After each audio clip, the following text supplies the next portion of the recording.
And नमस्ते, welcome back to new video. So guys आज हामी चाहिँ के भन्छन् यसलाई गोलादेउ आएको छु। गोलादेउ चाहिँ दिदीको छोराको बर्थिडे हुनाले यता आएको छु। अब एकछिनपछि हामी मन्दिर जानेछौँ, हल्का पूजा गर्नेछौँ। अनि पूजा गरिसकेपछि अनि चाहिँ कोही सेलरोटी हाल्न लाग्छन्, कोही आगो बाल्न लाग्छन् है। अब यता चाहिँ नुहाउने अनि यता चाहिँ हामी गरिरहेको छु। ल by by guys. So guys अब हामी चाहिँ जाँदैछौँ मन्दिरतर्फ। यहाँ हेर्नु गाइज यस्तो उकालो छ, यता त यसरी जानुपर्दछ। यस्तो बाढी पहिरो आएर यस्तो भएको। अब हामी जाँदैछौँ मन्दिर, तर उकालो छ, के गर्नु, जानु पर्यो। उता नुहाई धुवाई गरेर हामी चाहिँ मन्दिर जाँदैछु। यस्तो छ है। यहाँ कोहीलाई घुम्न इच्छुक छ भने आउनु होला। अब हामी बेलपानी, तर बेलपानी भन्दा यहाँ झन् राम्रो छ।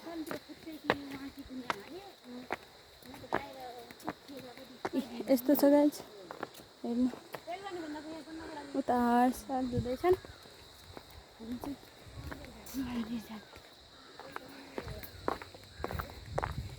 मन्दिर गएर पूजा गर्नुपर्छ।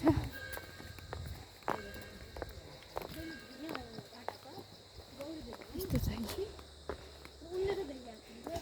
गफ गर्दै जाँदै गर्ने। अचेल चाहिँ तारबाड हाले रहेछ नि।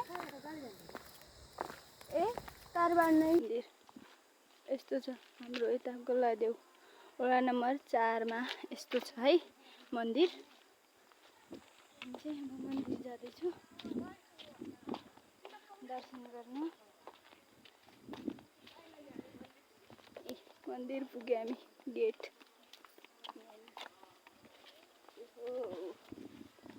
रक्षा गर्नु माता।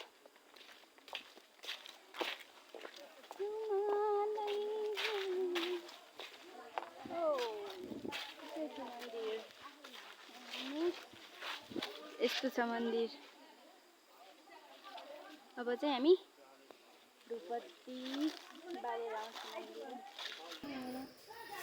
दर्शन गर्नेछु। मैले चाहिँ अब पूजा गरिसकेर यी सब पूजा गरिरहेको छु। मैले चाहिँ पूजा गरिसकेँ। अब हामी जानेछु बाहिरतिर। अनि यहाँ चाहिँ के अरे भनेको चाहेको मनोकामना पुरा हुन्छ अरे। जसको मनोकामना पुरा भएको छ उसको चाहिँ छ। यस्तो छ यो चाहिँ हाम्रो मन्दिर। अब चाहिँ म मन्दिरभन्दा बाहिर जाँदैछु पूजा गरेर। यस्तो घन्टी छ।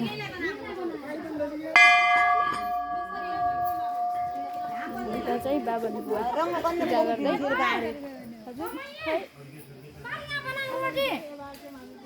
हाम्रो चाहिँ पूजा सुरु हुँदैछ। उता हेर्नु पूजा हुँदैछ। अनि यहाँ चाहिँ हेर्नु हाम्रो चाहिँ मन्दिर यस्तो हुन्छ अरे। अनि मनोकामना यहाँ मागेको हुने पुरा भयो भने अनि चाहिँ उताको रुखमा चाहिँ त्रिशूल गोब्ने रहेछन्। अहिले हामीले एउटा बाजेलाई सोध्यो। यस्तो छ। उता चाहिँ अब खाना बनाउन सुरु भइरहेछ। म जान्छु है, सिकेँ नि त नि। यहाँ चाहिँ ऊ हेर्नु हाम्रो भाउजू तिनीहरू यसरी पिठो मेच्दै। यहाँ हेर्नु यता पिठो मिचिँदा उता बाबरको पिठो। यहाँ हेर्नु यहाँ चाहिँ तरकारी। अब हामी तरकारी दल्ने। यहाँ हेर्नु हाम्रो दिदी चाहिँ तरकारी। हाम्रो बजे पुजारी बजे बस दल। यहाँ चाहिँ हाम्रो भाइ भाउजू माइजू यतातिर उहाँ हाम्रो भाउजू। यस्तो मौसम छ हजुर, के गर्ने। पानी पर्ला जस्तो छ। हाम्रो दिदी चाहिँ यस्तो हाम्रो अर्को दिदी दिदी चाहिँ लौका छोल्दै हेर्नु गाइज दिदी अनि बहादुर यिनीहरू चाहिँ छिलिरहेछन् भाउजू पनि यता छिलिरहेछन् उता चाहिँ पिठो मिचिरहेछन् यस्तो बोलिरहेछन् ल भन सबैजनालाई हाम्रो यो मिनी भ्लगमा स्वागत छ। हामी चाहिँ आज यो गोलादेव मन्दिरमा आएका छौँ। हाम्रो भान्जाको आज बर्तिदिन छ अनि भ्लग हेर्न तपाईँहरू पनि आउनु होला आज यता। अनि यो मन्दिरमा जे माग्यो त्यही वर पनि मिल्छ हजुर। हामी चाहिँ अहिले तरकारी बनाउने तर्फमा छौँ।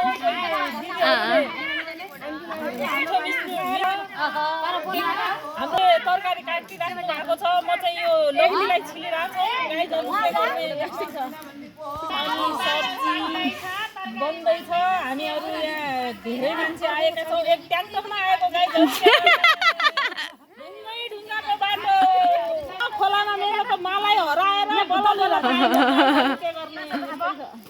हाम्री बजे पुजारी यहाँ चाहिँ हाम्रो दिदीको छोराको बर्तिदिन हुनाले यता आएको छु अनि यता चाहिँ बुवा तिन्छन् हेर्नु होला यस्तो छ। यहाँ चाहिँ भिनाजु उहाँ चाहिँ दिदी यस्तो छ। यता पूजा गरिरहेछन् यसरी बाल्दैछ। अर्को दाजु आउनुभयो हेर्नु यसरी पूजा गर्दै भर्खर नुहाएर। यहाँ चाहिँ बुवा बनाउँदैछन्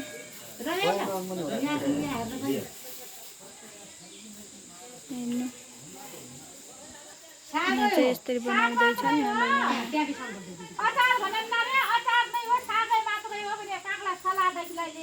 यहाँ चाहिँ दिदी बोलिरहेछ यसरी बनाउँदैछन् अनि यहाँ बनाइसकेपछि सुरु गर्ने बेला देखाउँछु गाइज। अब उता चाहिँ तरकारीतिर जान्छु म है गाइज। म चाहिँ तरकारीतिर गएँ तरकारी अनि यता चाहिँ धुलो मिसिसक्यो हेर्नु गाइज।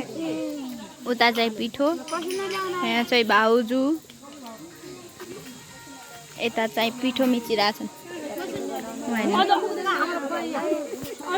यहाँ चाहिँ हेर्नु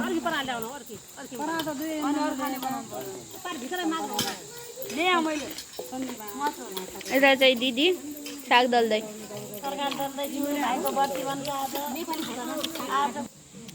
यता चाहिँ दिदी भाउजू साग दल्दै। यता चाहिँ हाम्रो बुवा हुनुहुन्छ सुजी भुट्ने बुवा।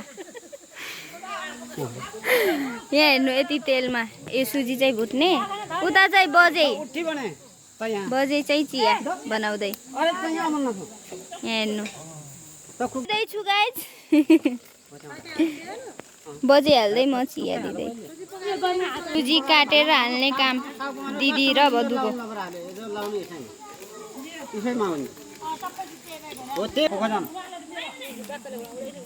सुजी खनाएछ कति पोका छन्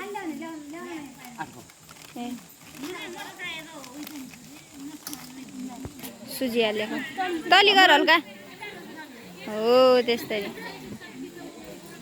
के गर्ने यति ठुला भएर बिहा गरेर पनि सिकाउनु पर्ने। मेरो दिदी चाहिँ सुजी चलाउँदै हेर्नु